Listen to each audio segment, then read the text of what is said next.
कृष्णा मित्रों, मैं प्रियंका स्वागत करती हूँ आपका जीवन और आध्यात्म में। मित्रों, आज की कहानी है चोर की चिट्ठी जो सबको रुला देगी। सुबह फाजिर की अजान से साथ ही अलका जाग उठी थी और उसकी रोजाना की दिनचर्या भी शुरू हो जाती थी, लेकिन आज अजान की आवाज़ के बाद भी वह बिस्तर से उठी नहीं। नींद तो खुल गई थी, परंतु बिस्तर से उठने की हिम्मत नहीं हुई। थोड़ी देर लेट लेट सीलिंग को निहारती रही, फिर जब बेचैनी होने लगी तो बेमन से बिस्तर से उठ गई। स्टोव पर चाय का पानी रखने के बाद बोझिल कदमों से अखबार लेने के लिए मेन गेट की तरफ चल दी। फर्श पर पड़ा अखबार उठाते ही वह चौंक गई। पास ही एक सफ़ेद रंग का बंद लिफाफा पड़ा था। लिफाफे पर लिखा था, सिर्फ अलका दीदी को मिले। आगे पीछे ना कोई नाम था और ना ही कोई पता। डाकघर की सील थी। इतना तो तय था कि कोई व्यक्ति खुद यहाँ लिफाफा डालकर गया है, लेकिन कौन और क्यों? उसी उधेड़बुन में जिज्ञासा हुई और तुरंत लिफाफा खोलकर देखा तो एक चिट्ठी रखी मिली। चिट्ठी हाथ में लेकर कुछ पल सोचती रही कि पढ़ूं या फिर फेंक दूं। ना जाने किसने लिखी है और इस तरह रहस्यमय तरीके से चिट्ठी भेजने का मतलब क्या है। बिना पढ़े फेंक दी तो हजारों सवाल जहन में कोलाहल मचाते रहेंगे। एक झटके में उसने चिट्ठी खोलकर पढ़ना शुरू कर दिया। मैं तो वो बदनसीब चोर हूँ जिसने 3 दिन पहले अपने घर में से धमारी कर लाखों रुपए की नकदी और सोने चांदी के आभूषणों का हाथ साफ किया है। अलका को काटो तो खून नहीं। पहली लाइन पढ़ते ही अलका का चेहरा गुस्से से तमतमा गया। पिछले 3 दिनों के दौरान हुआ घटनाक्रम तेजी से आंखों के सामने घूमने लगा था। मैं जानता हूँ यह इकबाल जुर्म आपके गुस्से को 7वें आसमान पर ले जाएगा और थोड़ी हैरानी भी होगी कि एक चोर आपको चिट्ठी लिखने की हिम्मत कर रहा है। आपका गुस्सा होना बेहद लाजमी भी है। आपकी जीवन भर की जमा पूंजी चुरा कर मैंने आपके और आपके परिवार के हर सदस्य के सपनों का हरण किया है। कल यानी घटना के अगले दिन आपके घर में हुई चोरी की खबर अखबार में पढ़ी तो बड़ी शर्मिंदगी महसूस हुई। अफसोस की बात बहुत हुआ। मेरी इस करतूत से आपकी शादी निरस्त हो गई तो अगले महीने होना तय थी। ऐसा लगा मानो जिस बहन की शादी का सपना मैं बरसों से देख रहा था, आज उसी बहन का नया संसार बसने से पहले खुद अपने ही हाथों से उजाड़ दिया। जी हाँ अलका दीदी, मेरी एक बड़ी बहन है दिशा। परिवार में हम 3 लोग हैं, माँ, दिशा और मैं। उसका मुखड़ा सुनाने से पहले मैं कुछ कह देना चाहता हूँ। दरअसल मैं वैसा चोर नहीं हूँ जैसा आपने सोचा है। आपने ऐशो आराम या मेहनत से बचने के लिए मैंने ऐसा शर्मनाक और गैर कानूनी कृत्य नहीं किया है। हाँ दीदी, मैं स्नातक हूँ और फिलहाल बेरोजगार हूँ। पिता का देहांत मेरे बचपन में ही हो गया था।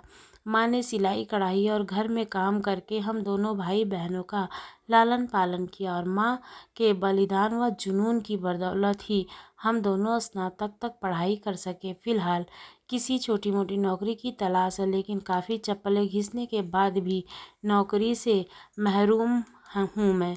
बड़ी बहन की उम्र शादी के लायक हो चुकी है। उसकी आंखों में शादी को लेकर सजने वाले सपने मुझे साफ नज़र आते हैं, लेकिन घर की आर्थिक स्थिति के चलते वह खामोशी धारण किए हुए है। मैंने और माँ ने बहुत प्रयास किया कि किसी तरह यहाँ वहाँ से पैसे उधार लेके दिशा की शादी कर दे, लेकिन हर जगह दहेज और शादी कार्यक्रम के अच्छे इंतज़ाम की डिमांड हमें मजबूर करती रही थी। और फिर हम जैसों की मदद भी करता कौन है। बेटी की शादी ना होने से माँ भी दुखी रहने लगी। माँ का दुख और बहन की घुटन मुझसे बर्दाश्त नहीं हुई। इसी जद्दोजहद और पसोपेश के चलते मैंने चोरी जैसे घृणित अपराध को अंजाम देने का दुस्साहस कर डाला। करीब 10 दिन अलग अलग घरों की रैगी करने के बाद आपके सूने घर में चोरी करने का मौका मिला और आपके घर से लाखों का सामान चुराया।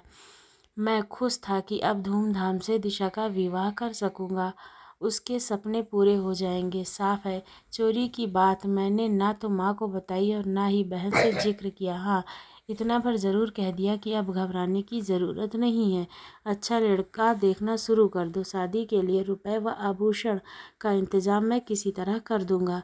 माँ व बहन दोनों ही बहुत खुश थे। इतने खुश हुए कि उन्होंने यह भी नहीं पूछा कि बेटा इतने पैसों का इंतज़ाम कहाँ से और कैसे करेगा। शादी की बात सुनकर तो दिशा का चेहरा शर्म और खुशी से दमक उठा था। उसकी खुशी देखकर मैं गदगद हो गया था। पहली बार एहसास हुआ कि अपनी जिम्मेदारी और कर्तव्य का निर्वहन करना कितना सुखद और मन को आनंदित करने वाला होता है। बहन की शादी कर हम दोनों माँ बेटे मानो चारों धाम की तीर्थ यात्रा कर लेंगे, लेकिन क्या एक बहन की ज़िंदगी उजाड़कर दूसरी बहन की खुशियाँ खरीदी जा सकती हैं? आपकी आँखों से बहते आंसुओं ने मेरी बहन के जीवन में कभी खुशियों की बारिश नहीं हो सकती दीदी। मनुष्य को इतना भी निर्दयी नहीं होना चाहिए कि वो अपनी खुशियों के लिए दूसरों का घर संसार उजाड़ दे। दिशा के भाग्य में यदि शादी की खुशियाँ लिखी होंगी तो वह हर हाल में उसे मिलकर रहेंगी। बूढ़े बूढ़े कहते भी हैं कि भगवान ने सबकी जोड़ी बनाकर ही नीचे भेजा है।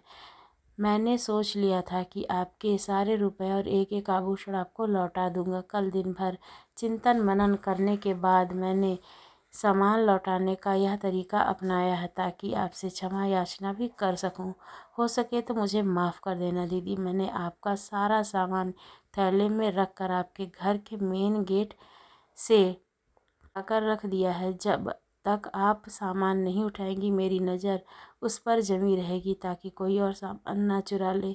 एक साथ कई तरह के भाव अलका के चेहरे पर आकर धम्मा चौकड़ी करने लगे थे। चिट्ठी हाथ में दबाए वह तुरंत तेजी से दरवाजे की ओर दौड़ी। एक झटके से दरवाज़ा खोला, थैला वहाँ रखा था। जल्दी से थैला उठाकर वो अंदर ले आई। एकदम से बिस्तर पर पलट दिया और नोटों की सारी गड्डियाँ और एक एक जेवर सही सलामत। की आंखों में आंसू और होठों पर मुस्कान थिरक उठी। अलका ने सारे पैसे और जेवर अपने दोनों हाथों में समेटकर चेहरे से लगा लिया। फिर अचानक उसे चिट्ठी का ख्याल आया और एक बार फिर अचानक वह दरवाजे की ओर दौड़ पड़ी। दरवाज़ा खोलकर उसने चारों तरफ नजरें फिराकर देखा। सूनी सड़क पर कोई नहीं दिखा। चिट्ठी अभी पूर्ण नहीं हुई थी। आगे लिखा था, एक गुजारिश है दीदी, इंसानियत व कानून दोनों ही नज़रों में मैंने ऐसा अपराध को अंजाम दिया है और उसकी सज़ा भी कानून में तय है। एक न एक दिन कानून के लंबे हाथ मुझ पर पहुंच ही जाएंगे। मेरे जेल जाने के बाद माँ और दिशा की ज़िंदगी बर्बाद हो जाने का पूरा अंदेशा है। अतः मैं चाहता हूँ कि पुलिस में दर्ज चोरी का मुकदमा आप वापस ले लें ताकि मैं पूरी तरह से बेफिक्र होकर अपनी माँ व बहन की सेवा कर सकूँ, उसका सहारा बन सकूँ। नमस्कार। अलका ने फौरन अपनी माँ व अन्य परिजनों को जगाकर सारा किस्सा सुनाया। उनके सामने जेवर व रुपए रख दिए। माँ का तो खुशी के मारे रो रो कर बुरा हाल हो गया। सभी ने भगवान का लाख लाख शुक्रिया अदा किया और ईमानदार चोर की इंसानियत पर अलका ने मशरूका वापस मिलने की जानकारी पुलिस को देकर अपनी एफआईआर भी वापस ले ली। फिर अलका की शादी हो गई। शादी के कुछ ही दिन बीते थे कि अलका ने अपने पति से उस चोर के बारे में बताया और अपने पति से विनती की कि उसके बारे में पता लगाइए और हम दोनों मिलकर उसकी बहन की शादी कराएंगे। अलका के पति ने कहा, जैसा तुम कहो वैसा ही हम करेंगे। दोस्तों, किसी भी अच्छे काम के लिए किसी की ज़िंदगी नहीं ख़राब करनी चाहिए।